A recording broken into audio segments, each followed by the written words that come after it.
Good evening. Evening. I'd like to welcome everyone to our public works session. Good to see everybody. Appreciate the city manager being here, our city clerk, and our city attorney. Mr. Manager? Oh, we did this last night. We gotta do, we gotta do the, Oh, roll call. you try to get me in trouble again. You know, we've tried twice, and you won't take the bait. I'm sorry. Roll call. All right. Ms. Bryant. Present. Dr. Dotson. Here. Mr. Hugel. Here. Mr. Moody. Here. Ms. Thomas. Mr. Tillage. Here. Mayor Glover. Mayor Glover is is coming in. here. Okay. All right. Mr. Manager. How you doing, Mayor? Hey. I left some of my documents on my desk, so I'm gonna have to leave during this presentation. However, as we prepare to get started, we have 3 presentations for you this afternoon. The first one is going to be Safe Streets for All update from, actually the update on the action plan. Dr. Russell, are you going to be the presenter, or? It's a joint effort. Okay, all right, cool. All right. Following her will be our city engineer. He's going to talk about this parking issue that we have downtown. And we have a resolution that we want to present to you. And finally, we're going to go over the pillars again so that we can kind of solidify that document and move that process forward. First, I'm going to ask Dr. Russell if her and her team will come forward. This is going to be a Safe Streets for All action plan update. Yes, thank you. Good evening. Good evening, everyone. It's been a long time, right? Right. Like almost 24 hours. Yes. Okay. So we're going to present to you this evening. I both been shouting at the same time. We're going to present to you this evening the results of the Safe Streets for All action plan, which is a grant-funded project from the U.S. Department of Transportation. I'd like to share with you that our partners with this project included VHB, an engineering consulting firm. This is Megan Gribble, our transportation planning manager, and some of you will recall Carl Jackson, who is truly missed, who formerly served here in the city of Portsmouth as our transportation manager. So the Safe Streets for All funds are particularly or specifically provided to study corridors, both our collectors and our arterial roadways in the city of Portsmouth, to improve traffic outcomes as they relate to traffic accidents, injuries, and fatalities. Portsmouth was one of several communities that were funded in the first let of these grant funds, which included $5 billion from 2022 to 2026. And we partnered with VHB Incorporated to work with us and community stakeholders to review Portsmouth trafficways, corridors, roadways, and make recommendations for improvements along those corridors. The action plan is a detailed, data-driven roadmap for reducing crash frequency and severity across our transportation network. And you may recall that in January of last year, almost a year ago, the City Council adopted a resolution as it related to goals for traffic injuries and fatalities in the city of Portsmouth. Those goals stipulated a reduction in both injuries and a reduction in our fatality incidents. The vision for the Safe Streets for All plan is a safe and reliable transportation network through the adoption of a safe systems approach, protecting the safety of vulnerable road users, reducing vehicle speeds, and improving roadway safety for all people. We committed to reducing fatalities and injuries by 50% by the year 2035 and 0 roadway deaths and injuries by the year 2050, with specific measurable goals for how we intend to accomplish this.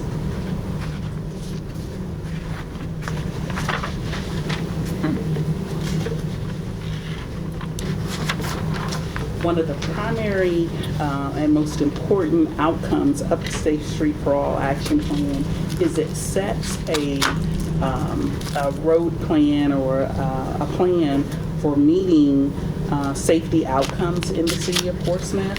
And those goals and the adoption of a plan will make funds available to the city of Portsmouth, whether they be grant funds or state funds or federal funds for further program implementation. And so there was a methodology associated with how this plan was developed, and that included an analysis of our high injury road network, a systematic analysis to look at factors that impacted traffic fatalities and traffic accidents, and the development of recommendations for how we could, over the long haul, reduce those incidents. That analysis resulted in this data set.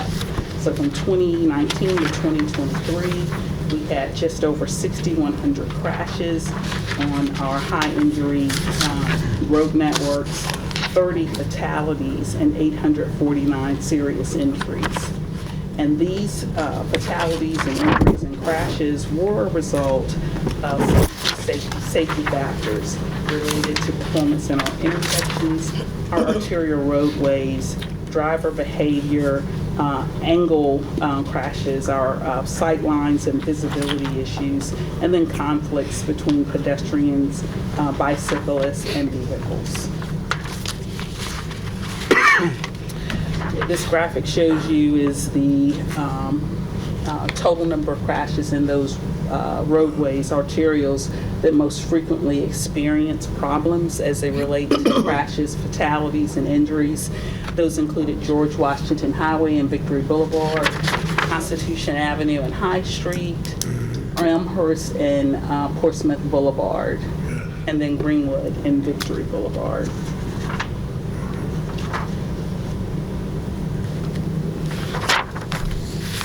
Those fatalities and that data informs us of what our critical emphasis areas are as they relate to needed improvements, and those include intersections, impaired driving, speed, departing roadways, and pedestrian and cyclist conflicts. And so Ms. Gribble indicated to you that we were partnering in the presentation, and I'm going to defer to her to discuss with you the specific recommendations as they relate to roadway improvements. We have some priorities that Ms. Gribble will also identify in terms of implementation and grant dollars that we will pursue for implementation of these recommendations.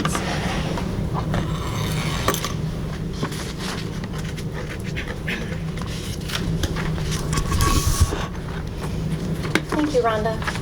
Good evening, City Council.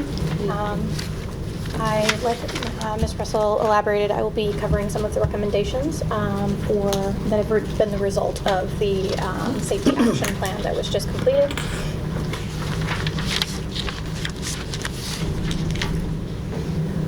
So the plan identifies a range of countermeasures that can help mitigate severe crashes along Portsmouth's high incident network or high incident network corridors and intersections.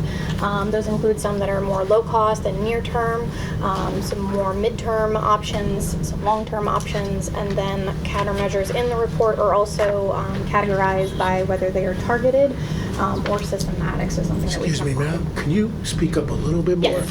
Thank you. As I was saying, the countermeasures are sometimes low cost near term, some are midterm, some are long-term goals, and then other ones, overall, all of them are categorized as targeted or systematic to just kind of further clarify and help us in the prioritization of these countermeasures. Some low-cost near-term options could include signage and pavement marking upgrades, signal timing and phasing changes, installation of traffic calming measures, and or increased law enforcement presence.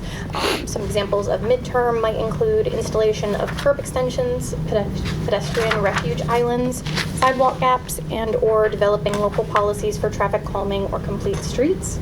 And long-term measures are often require significant investment in infrastructure, such as corridor or intersection reconfigurations, the construction of shared use paths, or new sidewalks along a stretch of the corridor, a longer stretch of the corridor, and installation of new traffic signals.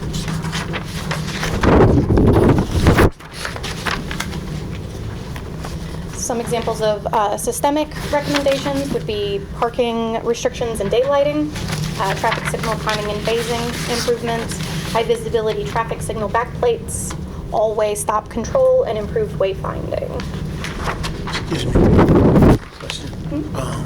When you say parking restrictions and daylighting, and then when you say high visibility traffic signaling, is that like on street signs and apparatus like that you light them up? Is that kind of what some of that is? If you're familiar with ODU's campus at all, there's a few high visibility crosswalks. There's some on Elkhorn and there's some on 39th Street, excuse me, up by the stadium. Okay. They blink when pedestrians enter the Okay. crosswalk. They have a sensor that senses any movement, so that way it can Oh, indicate wow. to drivers that someone is entering the crosswalk in case of low visibility, and just to keep your eyes on the more vulnerable users. In terms of parking restrictions, that could be anything from restricting hours of on-street parking, implementing meters, different things of that nature. Sure. Thank you. Daylighting. Yeah, daylighting. That's what I get the exact definition that they used, but I can get that to you after the day, and Okay. so that way I'm not misquoting the report. I'm sorry about that. No, that's okay. Right here. Some targeted recommendations could be geometric improvements, alternative intersections and roundabouts, dedicated turn lanes, intersection lighting, high friction surface treatments like the rumble strips you'll see on highways, and access management. Access management is primarily for private garages or private, driveways or entrances to like a shopping plaza parking lot, for example. Additionally, the establishment of a city road safety audit program was also recommended, which would be formal evaluations of roadway segments or intersections to identify issues and recommend improvements on an ongoing basis. Excuse me. Do we have those today? I do not believe we have. Roadway audit team, I don't believe we have any. and that's one of the recommendations. In addition, they also have the establishment of a complete street design standard policy, just to help guide us in the design process while we're looking at streets, such as High Street redevelopment. Any of the corridors in the link, for example, would be good examples of where that would be beneficial. As well as a local speed limit policy, a traffic calming policy, and a maintenance program for bike and pedestrian facilities was also included, which we do not currently have.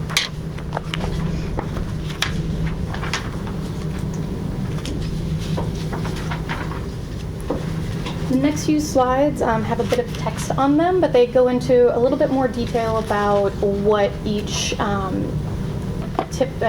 each parameter measure could entail, for examples. So such as left turn phasing, leaving pedestrian intervals, etc. And then it just shows on a heat map where the high incident network is overlaid on the street map, so that way you can see where the which intersections tend to have more conflict than others. So this is George Washington Highway from Frederick Boulevard to Victory Boulevard.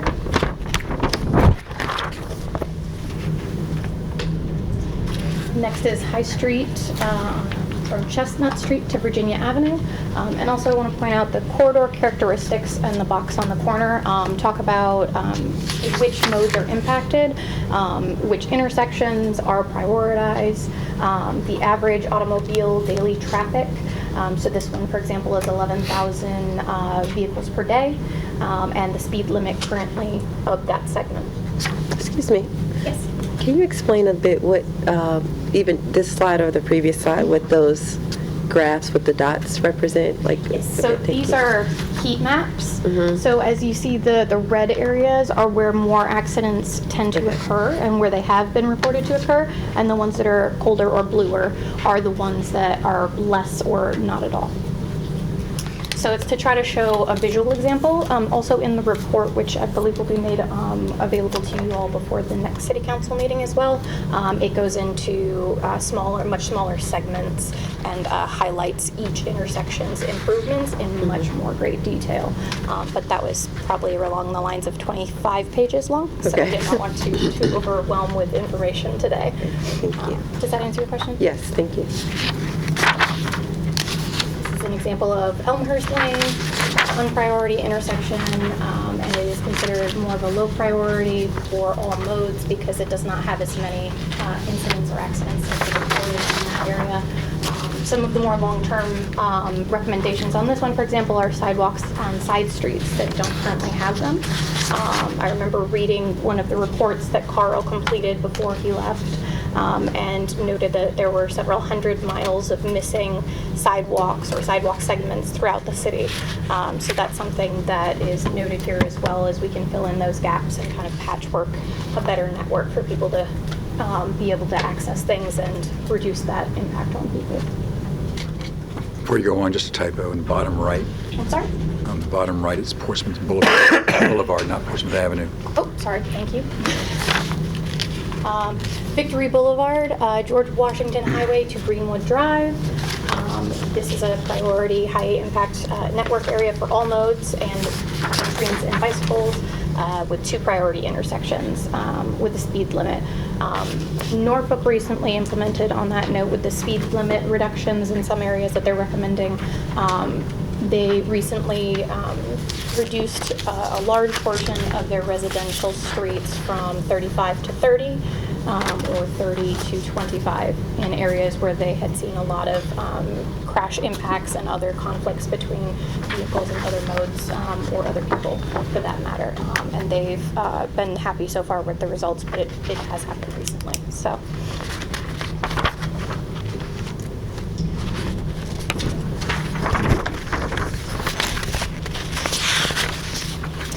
So the next steps for Portsmouth to explore is for funding implementation.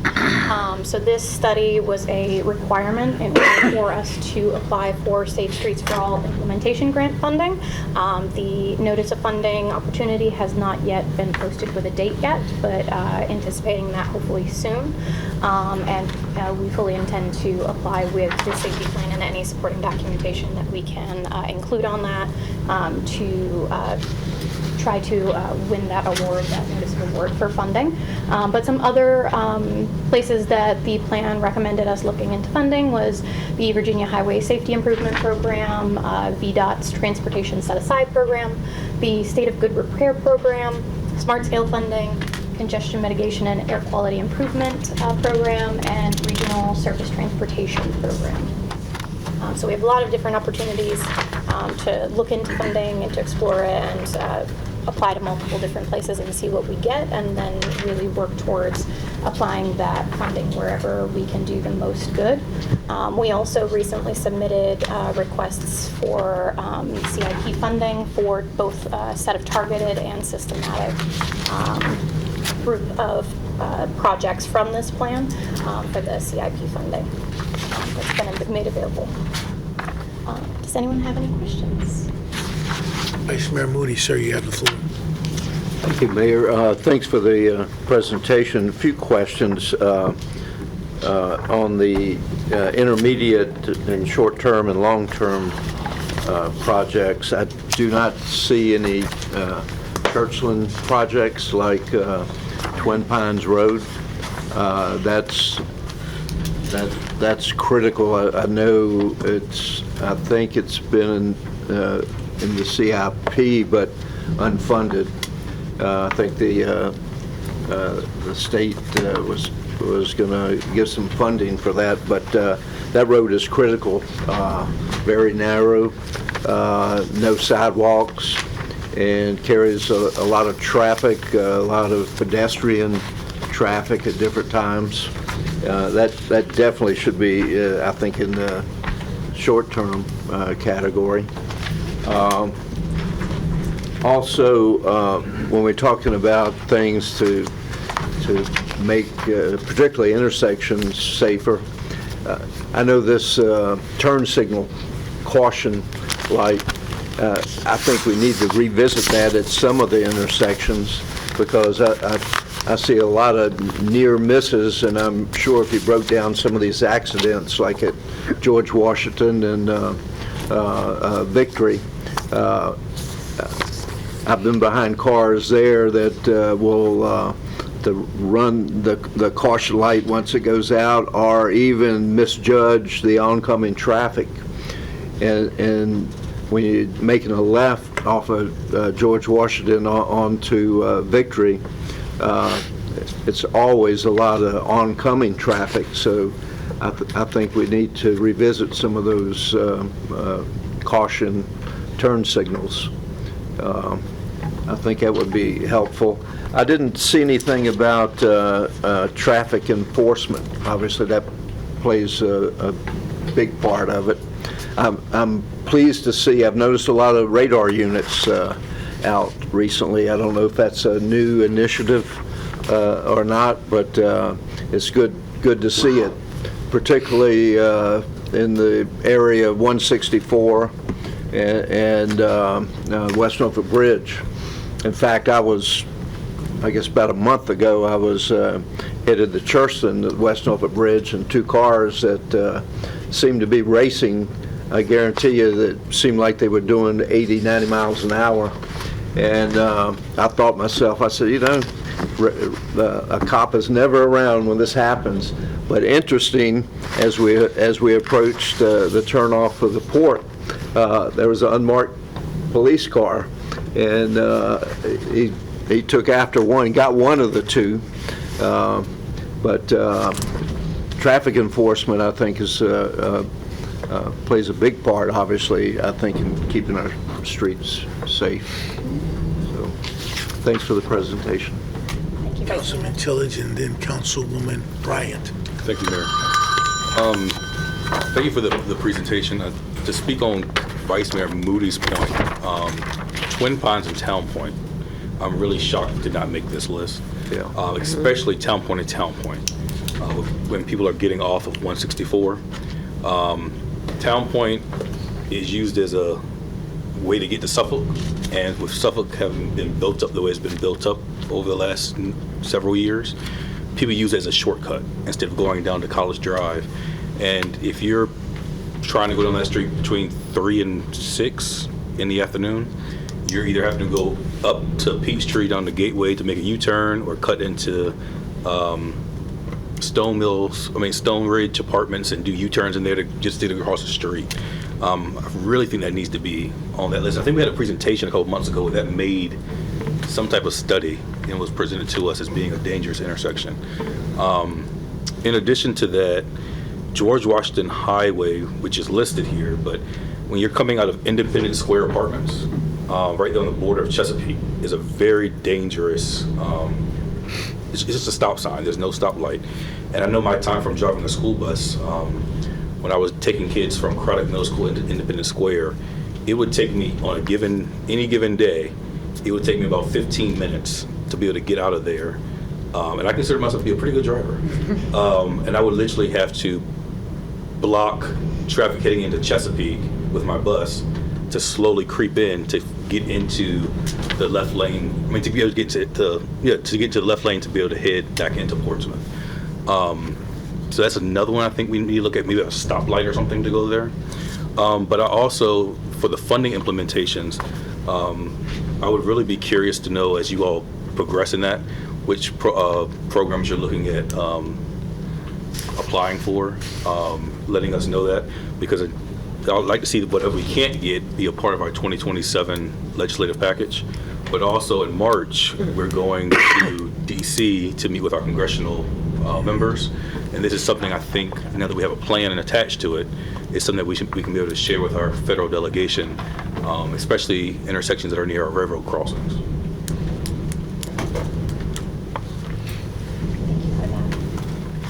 Councilwoman Bryant?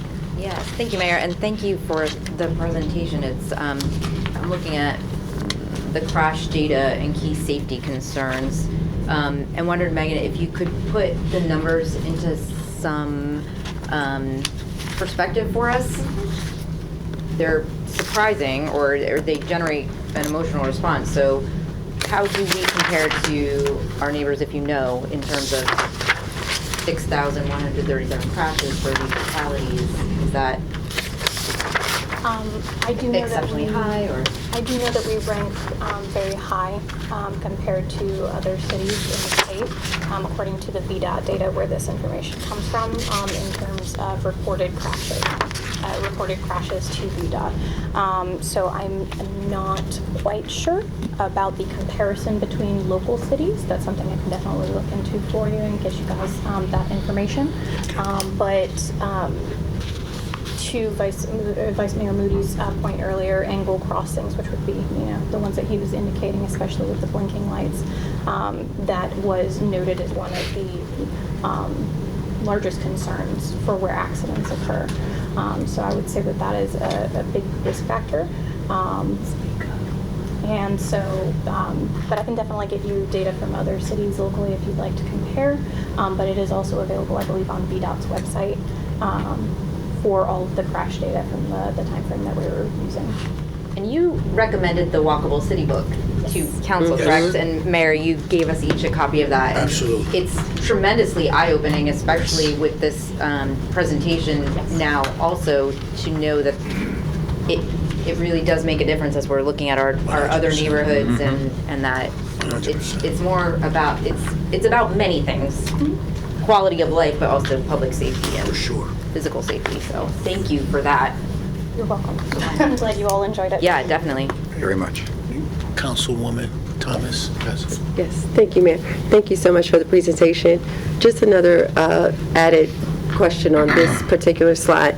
Do we have a breakdown by kind of driver demographic, driver age, newer driver, in terms of our data in addressing some of those crash data numbers? No, but I'll look into that for you. All right, thank you. It may be in the VDOT data, but I don't believe that it was included as a component of the Okay. plan. I was interested just because of the recommendations in terms of the vision regarding implementing like safe driving culture or something like that as well. If there was a case or any type of data digging down further around, like maybe we have a higher number of newer drivers or younger drivers or so forth like that. So thank you. Definitely.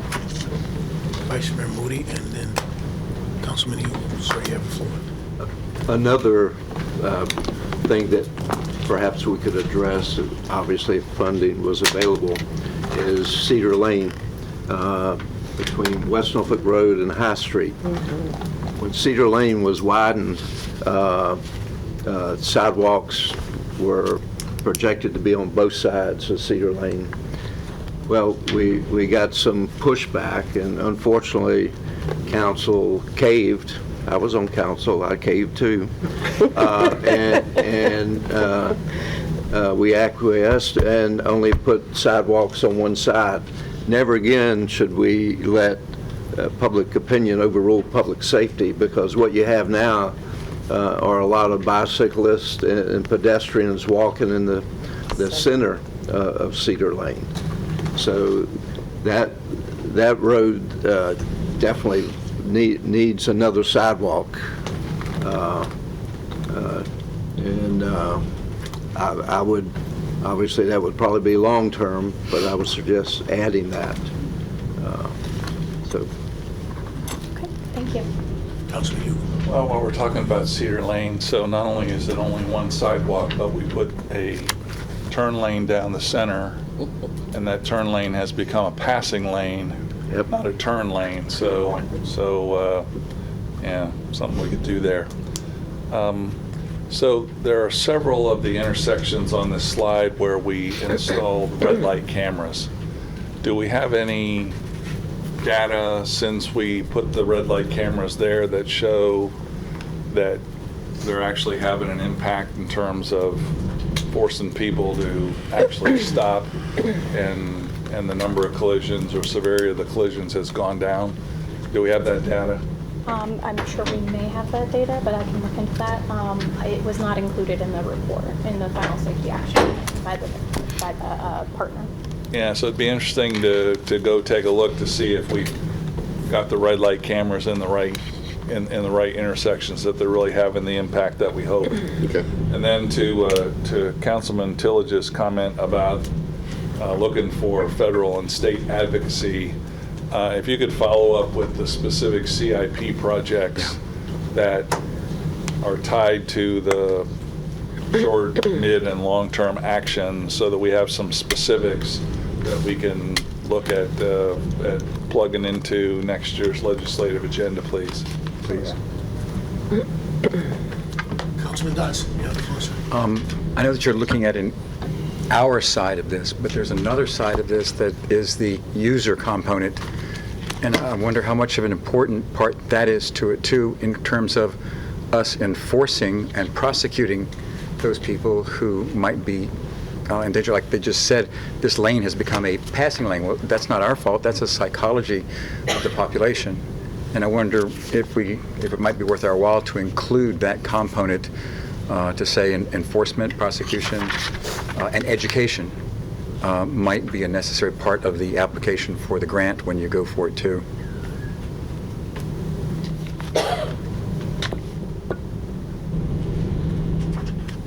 Thank you.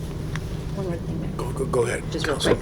Just wanted to point out that wayfinding came up here as a recommendation and also was in last night with the comprehensive plan, and is something we even talked about at the retreat. So we have a bit of a pattern there. So thank you for including wayfinding. We knew that it's important. Critical. Thank you, Mayor.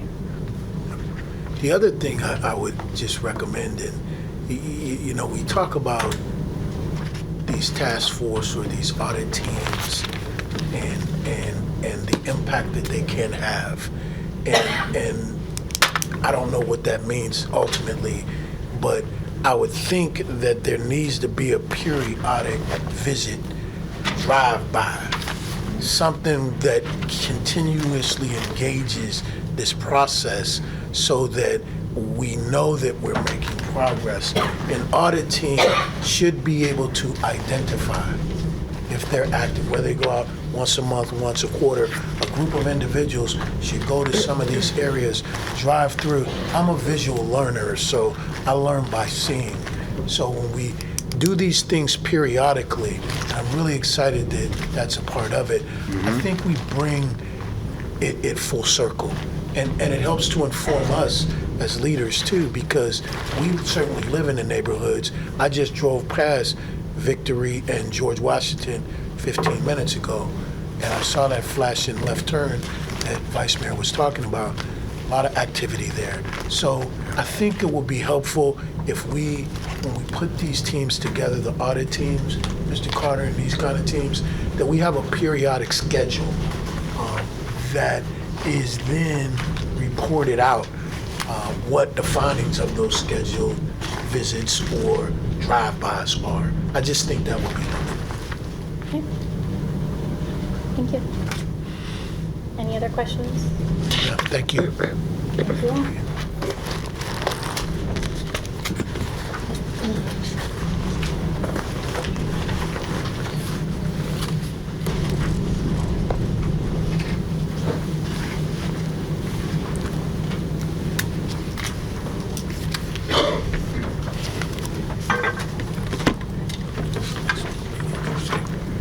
Right back, Bill.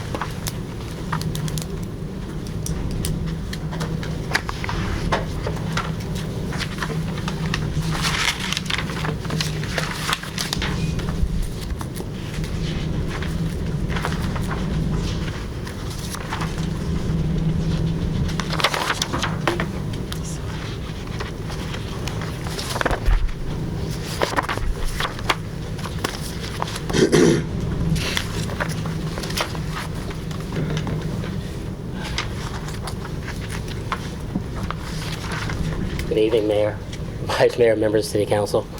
Talk to you a bit tonight about parking violations and unpaid parking tickets. So, there are several challenges associated with consistency of parking enforcement, notification, late fees for parking violations, and collections for parking in the downtown business area. So, just a quick operational overview. Parking enforcement is managed jointly by the police and parking authority. City treasurer does normal collections. There's a range of violations for specific parking fines. Those normally range between $15 and $25. Noting some of the parking restrictions and violations: expired meter, oversized vehicles, prohibited restricted parking. General, that's the 2-hour parking limits along High Street. While the one is highlighted in red, just because in research and different things I've seen prepared for this presentation, I've seen 3 different fines noted for that same parking violation. That gets to the point of some of the issues that we're having. And then you have those fees that are a little bit more for egregious infractions: blocking a fire hydrant, parking in a space reserved for handicap, blocking an intersection or a crosswalk. Just for context, parking enforcement was suspended during COVID. When the city reopened, downtown customers were giving a 30-day warning period for resuming parking enforcement. Any lack or perceived lack of enforcement since that time is associated with staffing or specific areas associated with city projects, such as the demolition of the County Street garage. But there are, while we're here today, there are existing ongoing issues with notifications for late payment parking violations. So what happens after the violation is there's a 14-day window where the person that received the violation can appear in person at General District Court to have a hearing date set to contest the ticket. Automatically, after that 14-day period, a $10 late fee starts to accrue. There is, on specific instances, when people call, contact the parking authority. Meter's not working. I didn't have my hang tag displayed. A dispute resolution form. They present that evidence, is researched, and then that ticket can be abated. It's not an advertised thing because it's set for just those specific type of instances. It's not come see us instead of going to the court. Is meter's broken, I've got my tag with me, I display it. Sometimes we get city contractors that are working in the building that don't display their hang tag. They forget to display them. They come, do the resolution form. Those tickets can be abated. And then there's vehicles, the towing. Vehicles with 3 or more unpaid tickets are eligible for towing or booting, but that was suspended recently by City Council, vote of City Council, and then got directed from the City Manager. So for here, there are enforcement challenges recognized in meetings that we've had through the summer. There's information about the payout methods, late fees, and how to appeal a ticket is clearly defined and stated on the tickets produced by the ticket machines that the enforcement tech use. But not all tickets that are written are currently, everybody's not all using the same system. That creates confusion, doesn't have consistency, and so that's part of the issue. So we're going to need to reset the enforcement protocols and expectations downtown. We need to fix the procedures for late payment violations with that coordination piece between the parking authority, police, and DMV. Then there is a backlog, so there's significant outstanding debt from previous years that remain uncollected. So we need to come up with a formal strategy to recover those funds. And that's going to be talked about here in some of the next slides. Could you speak up just a little bit? Yes, sir, sorry. It's okay, I know I'm having voice issues too. So short term for immediate improvement. So just check the existing parking tickets and make sure they're clear. We may understand them, but if the person receiving the ticket's not clear on what they're understanding, then it's a moot point. So we just need to review everything. So we're going to start with reviewing the existing parking ticket to make sure that the ticket is clear. And then we're going to enact a 45-day deadline for a final resolution. There is a 30-day trigger, automatic overdue reminders are attached within 30 days. And then we hope to get voluntary compliance. So voluntary compliance, either you pay the ticket or we offer a flexible payment plan to pay your fines now. City Treasurer offers several options. Once we get T2 mobile pay up and running, that has a module that will actually allow us to address collecting those fines. That'll simplify the procedure.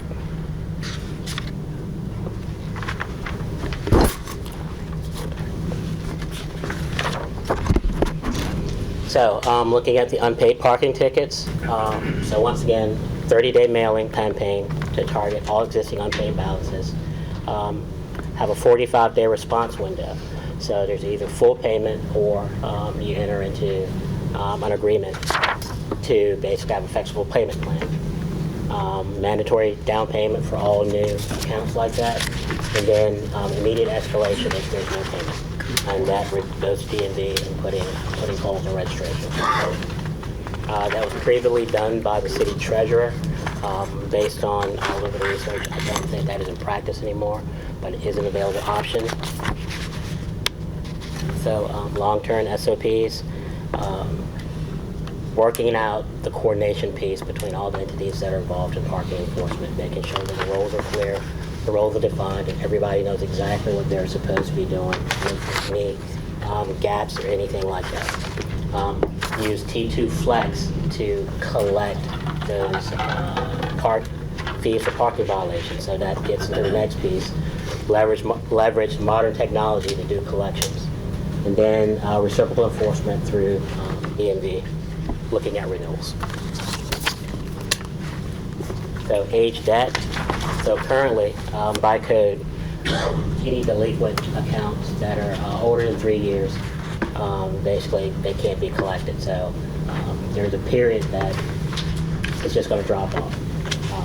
As far as our ability to collect, right now it's unclear where those debts stand. So I think they're still on the city books, but I haven't been able to confirm that. And then there's administrative holes with DMV. They don't require a court judgment, just part of the process. So for discussion, as far as collecting this backlog, first question is, our recommendation is to make flexible payment options available. Ask that question to City Council. Is that something that you want to offer as part of this process?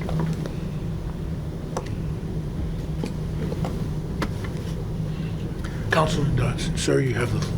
I was under the understanding of our last meeting that we were going to waive it up to a certain date, and we were going to start at a certain date and just go forward clean. Yeah. Was that a misunderstanding on my part, or? No, what we're recommending, though, is that people violate it. There's no doubt about they violate it. We're not recommending getting rid of all tickets. I don't think that's the right thing to do. Now, it's up to the council what you actually do, but my recommendation is that we don't just wipe all tickets clean, because we didn't give tickets because they didn't deserve tickets. They actually violated, you know what I mean? So our recommendation is not to just wipe everything off the board, start over like nothing happened. Right. Okay. So, but it was the recommendation that we talked about last time, but we're revisiting it. Yes. Okay. Thank you. Yes. Vice Mayor Moody, then Councilwoman Thomas. I agree with that recommendation. I think it opens Pandora's box. You're going to waive it this time, and what else are you going to waive? You're going to start waiving speeding tickets? So that's not good. The towing recommendation, where will the cars be towed? And my thing is, they shouldn't be towed outside the city limits of Portsmouth. Right. And when a car is towed, there needs to be a system of notifying the vehicle owner or operator where that car has been towed to, along with how do they get it out of the impound lot. So how will that be communicated? So currently, the city has a towing contract. There are a number of vendors on the contract. As I understand it, it goes through a cycle, so. Are all of them in First person- Portsmouth? That I'll have to check into and confirm. I think so, but we can validate that. Yeah, so they go to actually the vendor's facility. Used to be in the past that the towed vehicles went to the city compound. That's no longer the case. They actually go to the towing vendor's place of business. Well, that leaves a lot to conjecture. If it's towed to the vendor's facility, how's the security there? towed cars usually have contents. I don't know what that contract is, but we need to be very careful and monitor the security, and I wouldn't support towing a car outside the city limits of Portsmouth. I don't think that's happening, but one can validate it for you. And Okay. towing companies, they're responsible for your vehicle when they tow your vehicle. Well, If you think there are contents that has been missing, there's a process that you have to go through to, kind of try to prove that your content was actually in the vehicle. But there's a process for this. This isn't kind of haphazardly. but there needs to be a process for communicating to the vehicle owner where the car is, how arrangements can be made to get your car out, and also the price. What is there a consistent fee to get fees your are car out? scheduled. Fees are scheduled, and that information is communicated to whoever's vehicles were towed. Yeah. Or there's a phone number that you can call at the police department, give them the identification of your vehicle, and they can help you. But I think it'd be good for us to see how that communication, what form is that communication? Do we mail something? I don't know. Do we make a phone call? And is that the vendor's responsibility or the city's responsibility? Right, to contact the person whose vehicle got towed. Yeah. That is both the city and the vendor's responsibility. Be good to know what form that communication is Yeah. taking place. Yeah. Perhaps you can get back with us. They can do that, absolutely. Yes. Thanks. Councilwoman Thomas, you have the floor, ma'am. Thank you. I concur that towing after 30 days, I would like more clarity around what that looks like. When you get to talking about towing people's vehicles, we don't want to put our citizens in a bind. We want to hold accountability, but also that can go a million ways wrong. So I'm always concerned when we talk about towing actions there. Regarding the payment arrangement or the make flexible payment options or what we want to do there, my question is regarding how far back are we talking about going for these parking fees? That's my first question. One of the things they just talked about was the 3-year statute of limitations on it. So Okay. we can't go back further than 3 years. So Okay. one of the things that we want to communicate to this group is how far do you want to go back? Again, I would recommend something. I wouldn't recommend just wiping it all off. Okay. But there is the option to make a determination of something other than 3 years. 3 years, okay. And then I know we had an instance last time we discussed this regarding even a downtown business owner, and that person's car was towed, and we had to we agreed to wipe or refund their fees, and that was a case-by-case basis, I understand. Yeah, it was a case. A case, right, a case. So that's what I'm trying to understand, like what, from that discussion, though, there was the understanding that we did put a hold on parking violations, right, parking fees. Put a hold on towing. If you're out there today, Okay. you can still get a ticket. Okay, so we still were issuing tickets. Yes, We ma'am. put a hold on requiring payments, and we put a hold on towing at the time. Okay.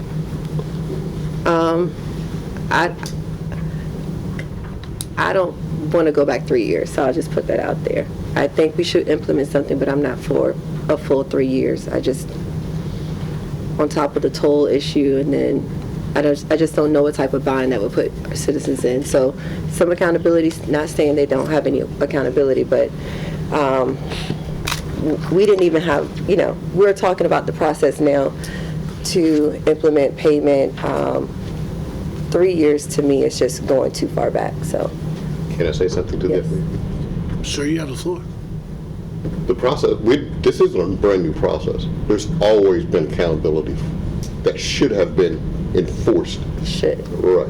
So it's not like we just started writing tickets today and nobody knew we were going to start writing tickets. Right. This parking has been an enforcement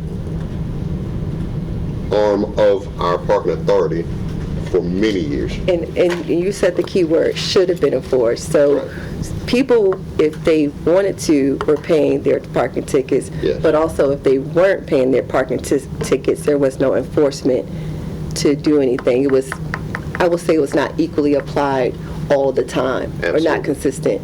So that's why I'm saying we didn't have a process, because it wasn't definition of Process was still there. Definition, we weren't following our process I get that. consistently. Yes, ma'am. So that's why I say I don't agree with going back a full 3 years, something, but not a full 3 years. So that's where I stand on it.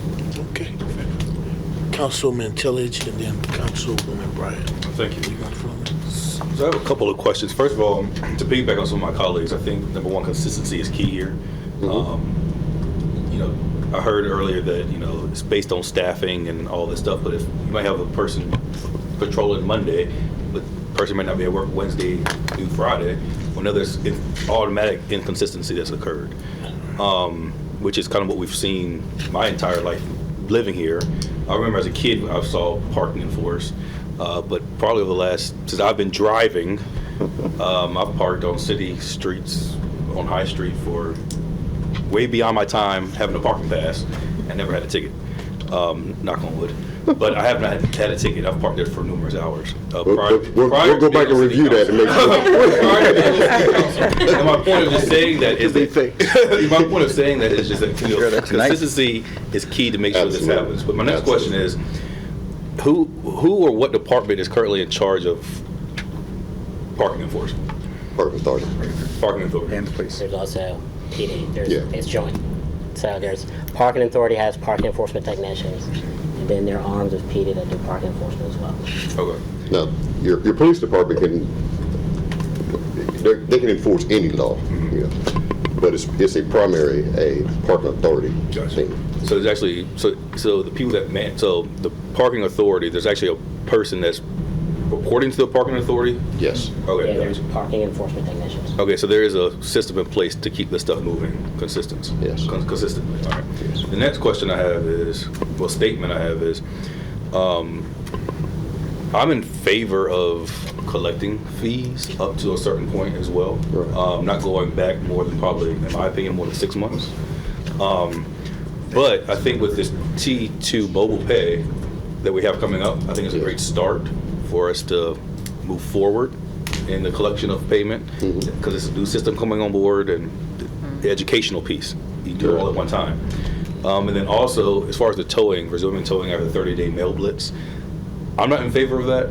I think that there's other alternatives we could do, such as collection agencies. I mean, I think to tow a car over a $15 or $30 ticket is insane. You don't get towed for a $15 ticket. You get towed for multiples. Okay, so I get three $15, $45 is not worth me getting a car towed, $45. Okay. But I think if you send that to a collection agency and DMV holds, I think it's more suitable than having a car towed. And then to Vice Mayor Moody's point about being able to communicate when a car's been towed, if I'm coming out of a restaurant and my car's not there, I'm not looking at my phone to call the city manager or city to say, where's my car? I'm running up and down the street having a fit to find out where my car is. I'm thinking my car's got towed, I'm calling 911. So could we have signs that are placed that say, if your car was parked here, your car is no longer here, call this number, which is probably going to be the towing agency. Probably going to be the police department, because the towing agencies rotate. Right. Okay, we're having a sign display that has that contact information on it. Right, like the signs that we put up that with your vehicle on the tow that says towing enforced here. Those are the signs you're talking about? The signs are there now? Yes, sir. There's numbers on them? I think do they have a number on them? I'm not sure they have a number on them. I don't think so. I see 2-hour parking. I don't see those signs there. Okay. I pay very close attention to signage and different things. I've never seen those signs, at least not on High Street. But I think those types of things are important, because nobody's going to just automatically call the city and say, where's my car? Right. They're going to say do other things and call other numbers. Absolutely. But yeah, consistency is definitely key in this, and yeah. So with something, I guess, no, go ahead, Councilwoman Bryant, then Councilman, I'll ask mine at the end. Councilwoman Bryant, and then Council. Thanks, Mayor. To come back too soon. Do we have a way of measuring how far back is worth our time. So let's say we decided to go back 3 years and a portion of those people that had tickets have moved, and it's not worth following up on those. Or if we go back 1 year, is there a way to kind of evaluate the I'm not sure really what you're asking us, because if you have a ticket, we have a record of where you were, where you got the ticket. That's where we're going to mill that citation. Now, we don't have any way of knowing whether you moved or not. You know what I mean? So That's not, if someone has got a ticket 3 years ago and has Right. since moved, and we're going to get them to repay their ticket, what does that look like? How does that work? hopefully they left a forwarding address and that citation forwarded to wherever they are now. Okay. That feels like a long process to follow. I guess this is what I'm in agreement that it's worth going back a ways, but it feels muddy to go back 3 years. We are better enforcing now? We're not enforcing it all right now because we're in that moratorium. What we're just talking about is when we start back enforcing, we will enforce all the time. Full steam ahead? Yes. And that includes the T2 Yes, mobile ma'am. pay? Okay, Yes, so ma'am. we're trying to align that all at the same time, which I agree with Councilman Tillage that communication is going to be huge on this, like we said with the trash, and we've seen that play out in social media with the changes to trash and recycling, that people were very unclear on what the changes were. So with something like this, I think the blitz, as Mr. Wright phrased it, to let people know what's happening, whatever we decide, I think that's a really important piece. Mr. Carter, I shared with you ages ago when we talked about this last time, another city, I can't remember what the city was, that was doing a creative way to pay off fines, and it was through donations. I think it was a canned food drive. And we said maybe a school supply drive, so maybe that's an option in some way, shape, or form if we're looking at being a little creative and making this a little bit more of a, hey, we can do better, let's go back and revisit this and maybe make it a little bit less about fines and more about building the community. What Councilwoman Bryan's talked about is an alternate payment versus just paying your ticket. Maybe you donate to some charity that you have picked or some program that you have picked. Instead of giving the money to the city, you support some other organization that this body sanctions. I can't imagine how you're going to monitor that. I mean, we can do all this stuff. The law's the law. Either we do away with it, or if it's on the books, we enforce it. How about if I bring a chocolate cake in lieu of a $15 fine? It gets a little bit ridiculous, I think. It's kind of the barter system. I'll give this, you forgive my fine. City shouldn't get into that at that level. Sorry, Vice Mayor, maybe just to put it in a different perspective, I think with something like this, it feels like we were not following the process. It hasn't been something that we've enforced, and so to repair the relationship between the citizens and the city and kind of move forward in good faith, and the suggestion of a canned food drive or a school supply drive or something would be sort of a, not excusing people for getting a fine, but it would be more of a community building effort. So I understand if it's not something the council's interested in doing, but it's an alternative that might offer a different, fresh perspective. I think what we need to do is to revisit Greenville and how they handled their Main Street parking. They use that as economic boost for downtown and for the merchants. I don't know where we stand on that. Everybody that went on that trip, I thought was in support of that. I don't know how we go about implementing it, but I think the sooner we do, I think it'd be a positive thing for our downtown merchants and for the people who visit Portsmouth. What are your thoughts on it, Mayor? Well, I'm going to share my thoughts, but I want everybody to get through it because I do have some perspective. So Okay. why don't we ask Councilman Hubel to provide his points, and I think, we need to make a decision on how we go forward. Okay, thanks, Mayor. So I'll start with an opinion and then some facts from PPA, since I'm the liaison there now.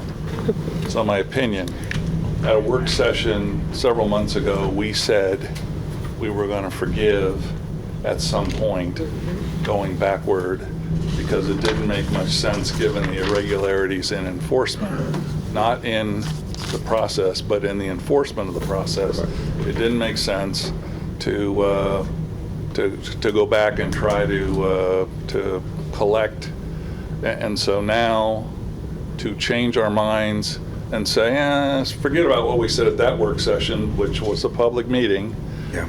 Now we're going to undo that, and we're going to pick some arbitrary date between now and 3 years ago. Seems to me to be the wrong thing to do. So my recommendation is we pick today or some day like this week and say everything before now is forgiven, and then we start with the Blitz campaign to tell the business owners and the residents along High Street in particular, grace is over, and now we're not only gonna write the tickets, but we're gonna do everything that's been presented here. I say that because during my time on Parking Authority, which just goes back to this past January, we've had 2 High Street business owners come to Parking Authority. Both of them asked for help. The help that they asked for was a combination of I'm losing customers because of parking tickets, and I have trouble finding parking for my employees.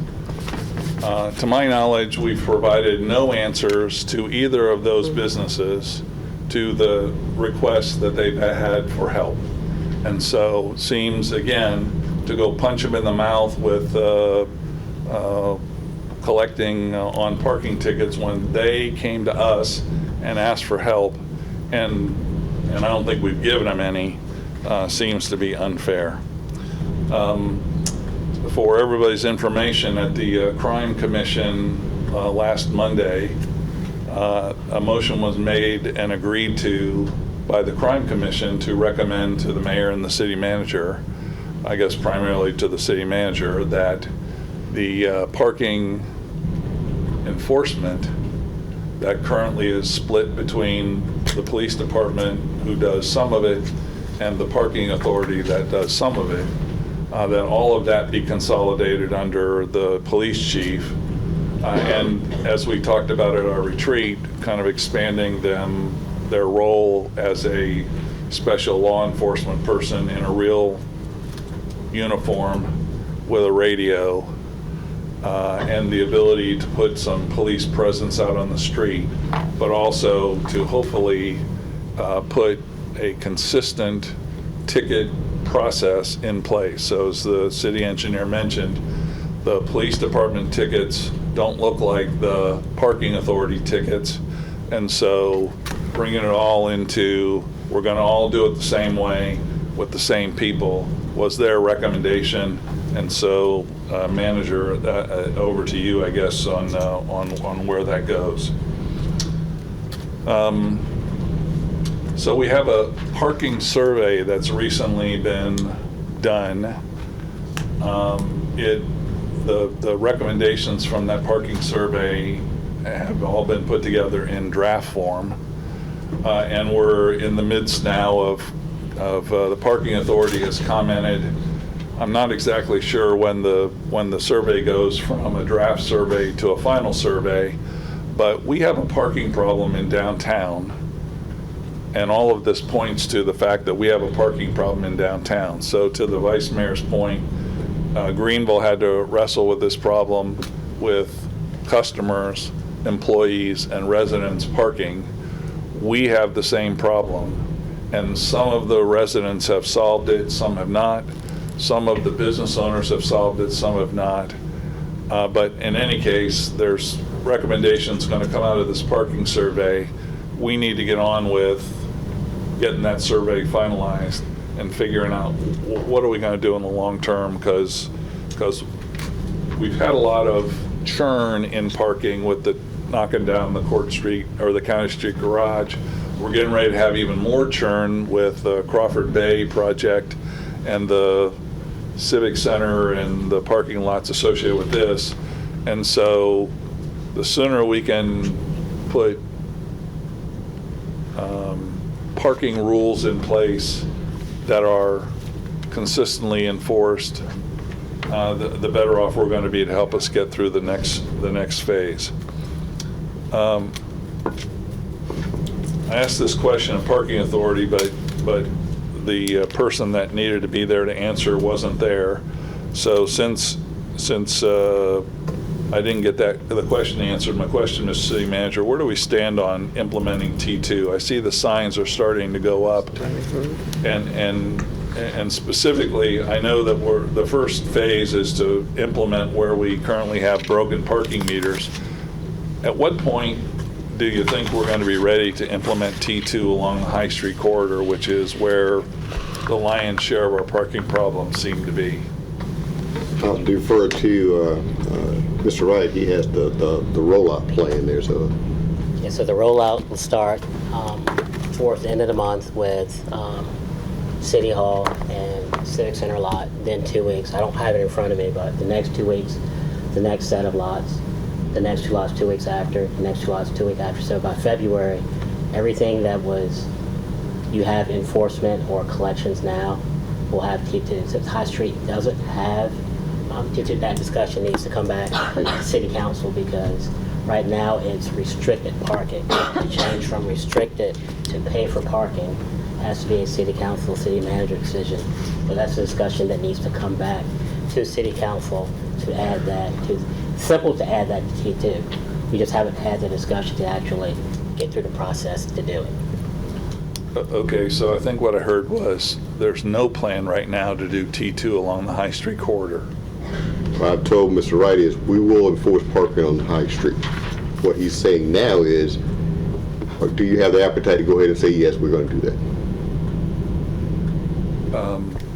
Well, I think what we're saying is we want to enforce the current parking policy, which is 2 hours free, like we're supposed to be doing along the High Street corridor, but that doesn't take into account that we're implementing T2. If our plan is to never implement T2 along the High Street corridor, That's not the plan. okay, so could we have the plan? Yeah, that's what he's asking you right now is, does this council support paying for parking on High Street? And if so, we'll roll it out as we roll out the rest of it. If not, then we'll leave it as it is. So is it possible to do 2 hours of free parking and then pay for after 2 hours? It's possible to do that, but what I would recommend is do free parking in garages. Everybody pay for everywhere else, because what you want to do is incentivize people to park someplace else, not along the streets. Okay, I'm tracking with you, which kind of leads me back to, is that what the parking survey is going to recommend to us? Or is the parking survey going to go a different direction? Because the experts presumably are going to recommend something to us about how to solve our parking along High Street. If T2 isn't the answer, then what is the answer, I guess, is, I'm not the expert. I just know we got a problem and we're looking for a solution. That's the solution we're providing to you this evening, if that is something that you're willing to entertain. We'll look at what the parking study actually said about it, but I would still recommend paying for parking on High Street and no free time on High Street, free time in the garages. Okay?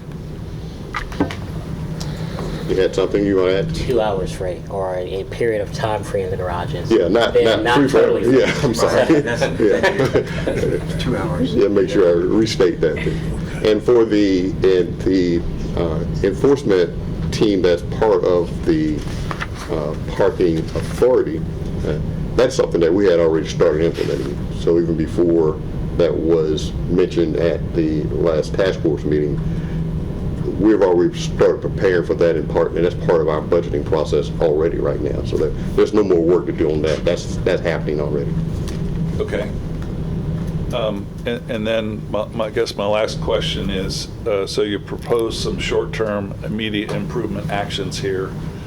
When can these actions be implemented by? Because if we're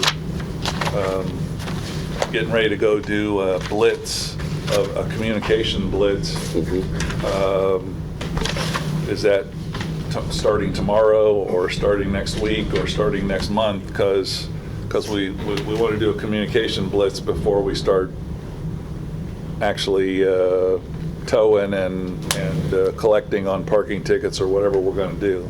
That window was 30 days. We're going to tell everybody for 30 days. At the end of that 30 days, if we don't get any pushback from you guys tonight, it starts tomorrow. The end of 30 days, the enforcement is so full 30 days effect. from tomorrow, short-term actions are done. We're in full effect. Full effect. Yes. Got it. Thank you. Council, Vice Mayor.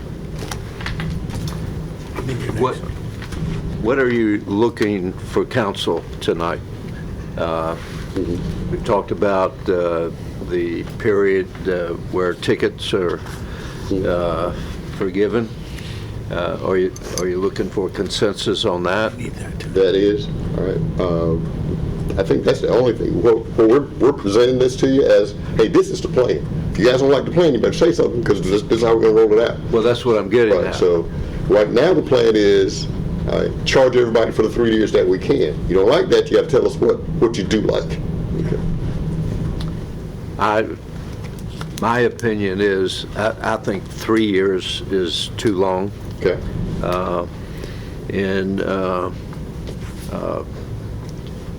I would say, if it were me, I would say a year.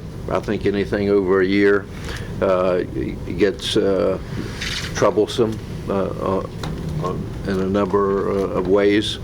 So I think a year would be realistic. And going back 2 years, I couldn't tell you whether I was parking on High Street or did I loan my car to somebody or. We can. Well, yeah.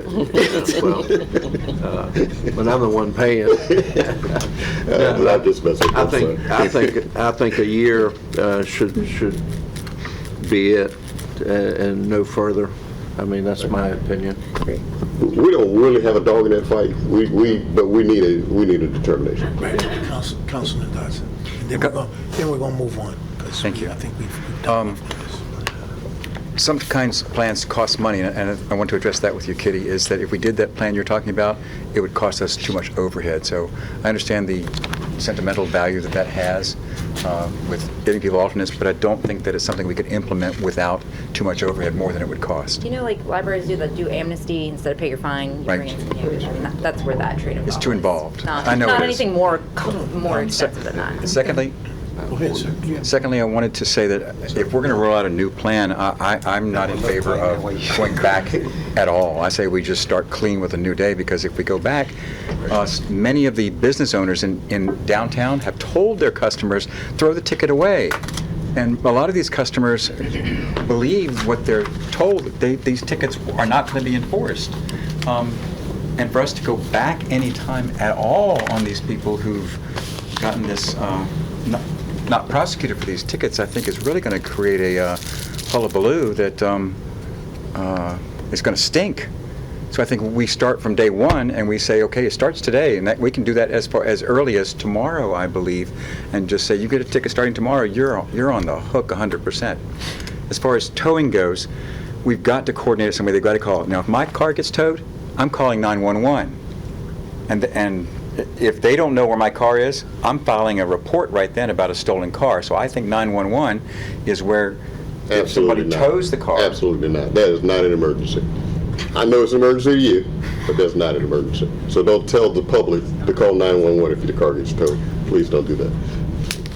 I would, excuse me, the police, I would call the police Okay. and say, thank you for The non-emergency number for the police. the non-emergency number. Thank you for clarifying that, sir. That's the importance of the signs with folks. Yeah. We'll make sure that happens. I would want to call the police, and if it was towed, I would want them to inform me, oh, sorry, your car was towed, here's who you They'll call. be able to inform you. Right, and that would be where their responsibility. Yes, sir. Secondly, thirdly, I wanted to know if they are writing a ticket for a parking violation, and that tag isn't for that car, what's the consequences for that? That's Or a the whole nother tag? problem. That's not parking anymore. Those guys behind you take care of that, yeah. That's a whole nother problem, yeah. That ain't parking, yeah. Okay. So as far as my recommendation, if there's a consensus for anything less than starting from day one, I'm not going to vote for it. Okay, that's fair. And that's why we're having this discussion. I'll keep it very short, Please. Mayor. One question I wanted to have to make this decision, I was going towards the 1 year flexible, like going back 1 year as well. But if we don't go back 1 year, and we kind of go on the recommendation of starting fresh, what is the cost that we're, like, possible How much cost? the revenue is going to be? Yes. I have to look at that. Okay. I can't tell you off the top of my head tonight, but there is a lost revenue based on that. Component, right? Sure. And one of the things, this has been a very good and important discussion. Councilman Hugo, I spent a lot of time downtown listening to vendors, listening to their parking concerns. In order for us to become the city and develop our downtown, we must deal with parking. And there's no easy answer to parking. We've talked to a lot of people. Greenville, of course, everything was glowing and pretty, but they had to go through iterations to get there. The point I simply want to make is, to Mr. Carter's point, people have violated parking. There is a cost, and parking is going to be expensive, and we're going to incur costs to build these parking establishments to accommodate our community and its growth. So we got to be realistic about that. I know people get emotional about it and whatever. Trust me, I've listened to it. So first thing, I think what we need to do is build consistency and credibility, number one. We've lost that. And to the degree we've lost that, we've got to regain that. How do we regain that consistency and credibility? We do it a couple of ways. I have been sharing with business owners downtown and residents that we were going to deal with this issue together. And so with that, I think the first thing, just a recommendation, we need to determine, to Councilman Thomas's point, how far are we willing to go back? I don't disagree with a year. I agree with Vice Mayor Moody. People did violate the rules. They violated parking. The fact that we're willing to go back, that is going to be a loss to the city. And we can say it's an emotional loss, it's a credibility loss, it's a money loss. It's a revenue loss. But if we're willing to incur that revenue loss, people need to understand that as well. But going forward, we need to build that consistency, the credibility. We make it 1 year, we put in place. If the idea is to have or give people 2 hours first, and then they're on the hook for the next hours after those 2 hours, that has to be enforced. Mm-hmm. And it has to be communicated with the expectations. What I've heard from business owners is they don't mind paying for parking. Is that fair? Some people don't like it, but they're willing to do that. And some business owners have even offered to pay for their clients to come into their businesses. Correct. They just need a process and a mechanism in which to do that. We should be willing to work to provide those mechanisms and processes to get it done. That part is not real hard to me, guys. But the part is, we haven't been consistent. We have been a little haphazard. And so people kind of do it the way they want to do it. We just need to clean that up. And I think we have a roadmap for that. Is that fair? Absolutely, yes. And we talked about the T2. new technology we want to use. That will be a part of the High Street business corridor as well. Is that correct? Yes, Did sir. we just talk about that tonight? Yes. So there's another opportunity for people to engage. Now, we all need to understand, this is not the total answer. This is probably the short-term solution. As we continue to move forward, we're going to have to continue to revisit parking because it's all a part of our walkability strategy, our making it the best downtown strategy. That's a critical component. But you know, let's get out of our feelings a little bit, and let's look at this like the leaders we are and be rational and say people need to pay for their parking. We need to give them a methodology and a way to do that, and we need to hold them accountable, and we need to be consistent in how we administer it. Absolutely. Okay. Now, I do want to say an issue about the parking once your car gets towed. Yes. So one of the folks, and I've heard from several people who have gotten their car towed, we use different vendors.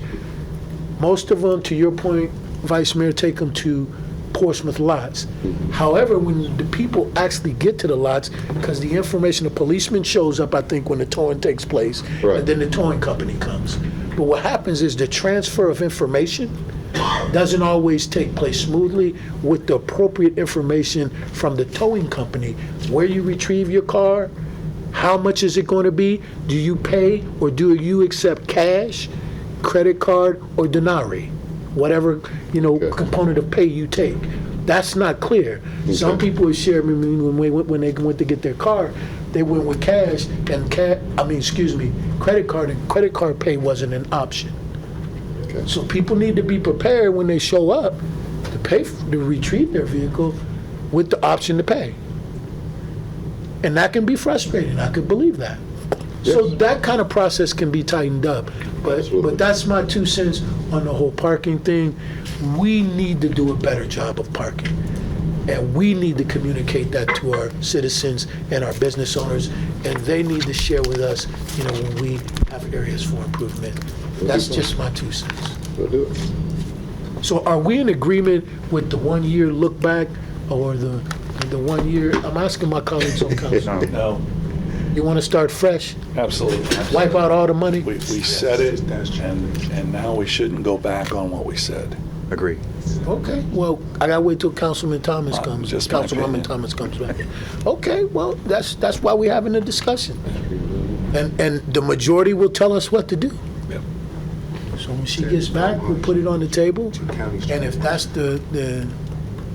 if that's the pleasure of, or the decision of the majority on this group, then that's what we'll do. So this is the, We decided? I'm sorry. No, we're going to wait because I don't want to exclude Councilwoman Thomas. Did she leave? She's coming back. Right. So let's wait till she comes back, and then we'll take the consensus Yes. on the item. Are we going to totally forgive and start anew? And whatever that will be, that's what the body says. We'll move That's forward. what will be. Waiting for consensus all the time. So, Councilwoman, we've had a discussion about forgiving the tickets totally. Okay. Starting with a new slate. Reason why I'm reminding you of that is because there is a call for consensus from my colleagues to not go back on any of the tickets, to wipe the slate clean and start fresh, starting tomorrow with the 30-day process. Is that Yes. correct? So if all in favor of doing that, please give a show by raising your hand. Okay. So you've been given the direction. We got it. High Street. Say again? High Street. High Street will be enforced. Okay. Yes. That High Street will be enforced. Okay. High Street will be enforced All right. going forward. Thank you, gentlemen. Thank you. Thank you. Thanks, sir. First of all, let me say thank you for that was good work. And I'm serious. It's important for me as your city manager to see you have a debate about things, come to a resolution. And and it's not a knockdown, drag out. Hey, this is just, we didn't agree, we figured out a way to move forward, and we did. That's really important to me as your city manager. It's really important to your citizens to see you do that. So thank you for the work that you just did. This last piece is a new look at the Portsmouth 2030 strategic pillars. Now, I got feedback from a lot of you. I didn't put it in this because the reason I didn't put it in this is because I don't want multiple versions of this being circulated. So this is the same one you got. I do have your feedback, and I'll go over the feedback that I do have. For pillar number 1, which is get stuff done, the city facilities facelift, Councilman Hugo Moody and Councilwoman Bryant all talked about that particular item. Matter of fact, I think a couple of them wanted to remove it completely, saying it's inconsistent with moving into a new city hall. So that is one of the areas that we talked about. Councilman Moody talked about moving the new city hall construction to the 5-year mark on pillar number 1. Pillar number 2, Councilman Hugo talked about adding DSIP funding rather, as a short-term goal. Councilman Thomas talked about adding a city auditor as a short-term goal. Councilman Moody talked about reduce interdepartmental bottlenecks to about 25% to year 1 instead of year 2 through 4. For pillar number 3, Councilman Hugel talked about the joint EDA property purchase in the Link District as a short-term goal. Councilman Moody talked about increasing tax revenue streams. Councilman Hugel again talked about the parking app being part of the short-term goals. Midterm goals, Councilman Moody talked about cleanup of the Crawford Bay need to be moved up to year 1. You know that's in process right now, as a matter of fact. So being in year 1 would be a perfect spot for it. Councilman Hugo talked about implementing the parking study as a long-term goal. For pillar number 4,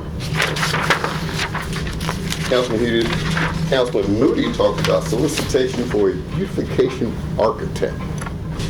I hadn't heard that before, but Yeah. beautification architect. Greenville. So he wants to add that as one of our short-term goals for pillar number 4.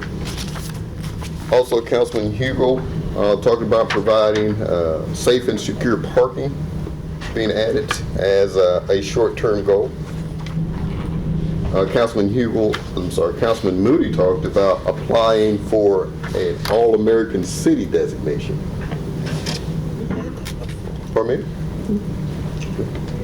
And he also talked about adding an Olympic-sized pool for the sports players. Yeah. Great job. Excuse me, Mr. Carter. Yes, sir. Have we ever been an All-American City? Yes. Okay. I know Hampton recently was redesignated.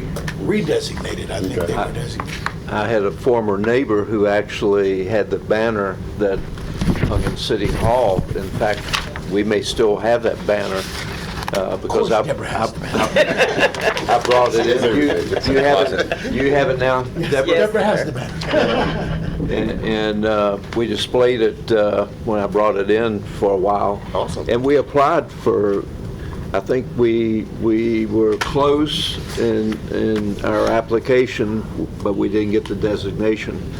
But my point is, at the appropriate time, I think with what we have going on, what we have in the hopper, what our plans are, and even the strides we've made thus far, I think we could present a strong case on an application to once again be a all-American city. Absolutely.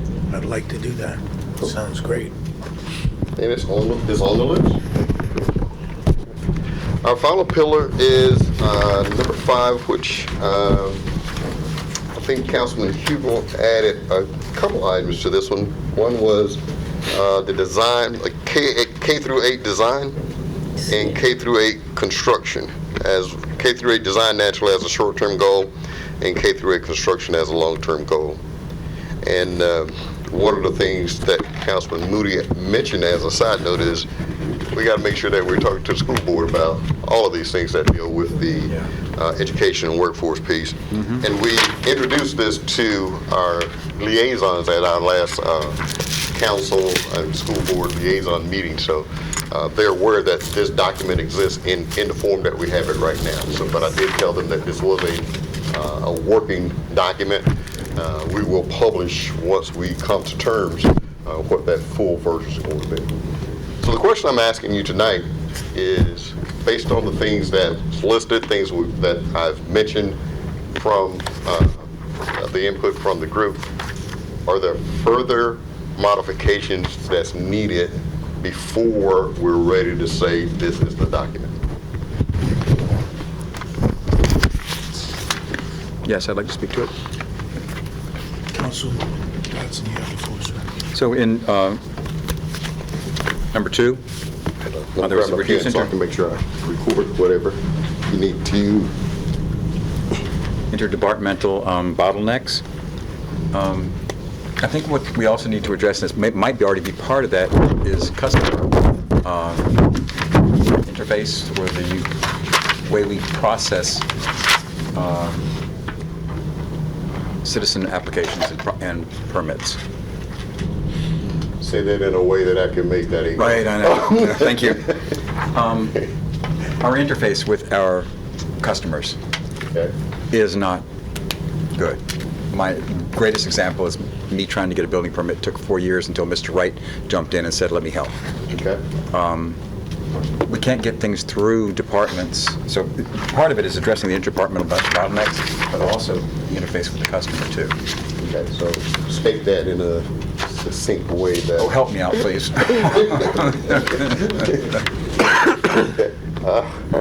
Need some help. Maybe, I think you have, which one are you on? 2. You had something where, oh, I'm so sorry, under medium-term item, the bottleneck one, Yes, where that's right. Vice Mayor Moody suggested to move that to year 1. I mean, essentially, that should address that issue, but you can add something like, with the customer, reduce, bottlenecks by 25% through process audits and operational streamline with a focus on customer service. Thank you. Yes. So that was the word.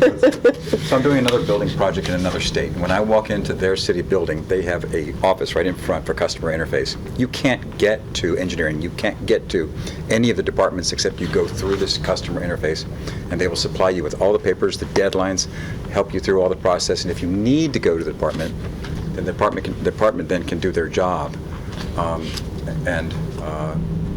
in that manner. And that customer interface to me is ideal. And I look at that and go, I'd love to suggest that for consideration here. That would be great. You know why? Because if you go to the floor right now, one of the things that from the process that we've been working on to improve that is just what you're talking about. There's a central spot where all applications will start, and you'll be assigned a person that's going to kind of help you through that process. So we're already heading in the direction that you're talking. Thank you. My pleasure. Anybody else? We got one. Yes. Nothing to add. Just want to thank. I think that's great that Vice Mayor Moody added the recommendation for number 4, safe, connected, and thriving communities about the Olympic-sized pool at the Sportsplex. I think that's a great recommendation to add, whether it's the pool or additional. I'm gonna throw in the water park, water aquatics. I think that's a great addition to add to that. There was actually a lot of discussion around that at our The last retreat, yeah. And also, I think it's a good collaboration opportunity with the YMCA that was here just, last month? Yeah. And I think this council is, we've had that discussion, I think, and we need to keep it in the forefront and make it a priority and make it happen. Absolutely. Because I hate to see our kids on swimming teams have to go to another city to practice. That puts them at a disadvantage and inconvenience as well. But I hope to see that come to fruition. Won't be my time here, but I think it can happen shortly after. So if I could just to add to that, I have heard back from the Y and Mr. Walters. They are ecstatic about moving that process forward very deliberately. And so that is a priority because to your point, it's not just about, that's a big part of it, having our children to have access to aquatics and also being able to swim and learn swimming and have competitive aquatic sports in our city. But the other part is that a lot of children die every year from drowning, and they don't get the proper training how to deal with water and water safety. That is a huge component. We are surrounded by water in this city. And so it's really, to me, there's a life-saving component as a part of this, and that's as important. So we are not going to let this go. We have a willing partner. We have the community behind us. We have corporate people that are interested in supporting this effort. This can truly and will truly be a public-private partnership where we pull off for the betterment of our people. And so I'm excited about that. And although I know you may not be in the seat, sir, it's going to be a part of my job and our job to make sure we can deliver that for you. Terrific. Awesome. Here. Oh, Councilman Dotson, go ahead. So also on pillar number 3, you mentioned on the left-hand side a new city hall, but I don't see it on the right-hand side. As to when it's a goal. You said it's outcomes. Is it Yeah, is a city hall? because it's part of 1. If you look at pillar 1, so maybe I need to clean that language up just to be. Yes, it says demo, but it doesn't say build a new one. Yeah, that's what I'm saying is that is part of pillar 1.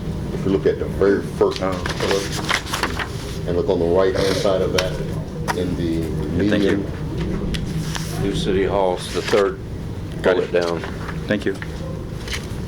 So I cleaned that language up to make it right for both places. Consistent. Yeah. Good. Thank you. Okay, sir. We good? Great work. Thank you so much. Thank you guys. I appreciate you. Again, and I'm proud of you guys. I really am. Thank you. I know I've said that, but I am. I'm proud of you guys. And thank you for what you do for Portsmouth. All right. Mayor, the last thing I have is the review of the agenda for this evening. Okay. At the meeting tonight, council will consider 8 ordinances appropriating a consolidated package of grant and settlement funding totaling $758,910.60 across multiple city departments. The Department of Behavioral Health Care Services accounts for 3 major items. One is a $104,926 specialty dockets grant from the Supreme Court of Virginia to support the Adult Recovery Court. Yep.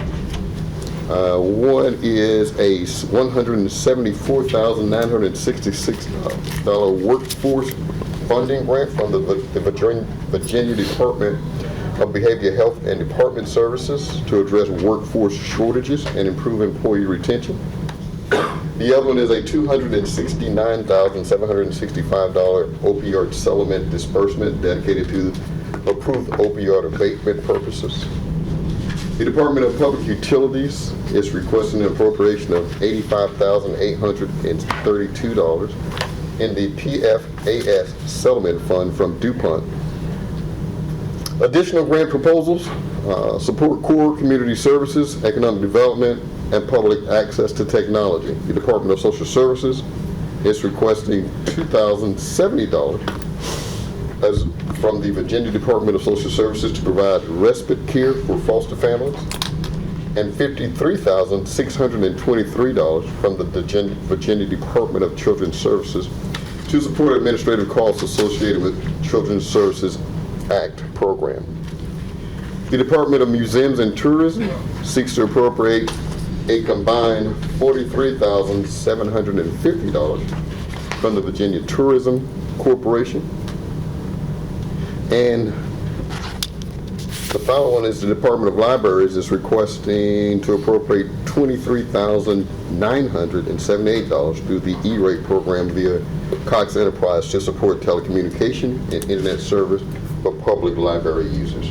Again, that total is $758,910.60. The only other thing on the agenda is a public hearing for use permit to construct a dwelling and multifamily dwellings at the property at 3741 Elliott Avenue. That concludes my presentation for this evening, sir. Thank you. Mr. Carter, thank you, sir. And I did want to remind my colleagues, if you recall, some meetings ago, I think late November, early December, Vice Mayor Moody acknowledged the success of one of our youth football teams. And he had asked that we reach out to their leadership and invite those young people and let them know we appreciate all their efforts and we're proud of them. Tonight we'll be doing that in a presentation. So I just wanted to make everybody aware it's going to happen. Thank you. Council members, just so you know, we discussed last night your consent agenda, and that process is moving forward. That will be on your January 27th agenda. But as far as tonight, just as we discussed last night, you have grant items. I've not seen the speakers list just yet, but we will kind of test that out tonight, and so we will kind of play it by ear on how you handle that. But I haven't seen the speakers list yet. I believe all the speakers are non-agenda speakers, so you should be good on making a motion to adopt the whole agenda, and we use the process we talked about last night. Thank you. Thank you. You're welcome. Very good. Keep us in line. Thank you, everyone, for participating. That concludes our work session. See you all in the 7 o'clock meeting.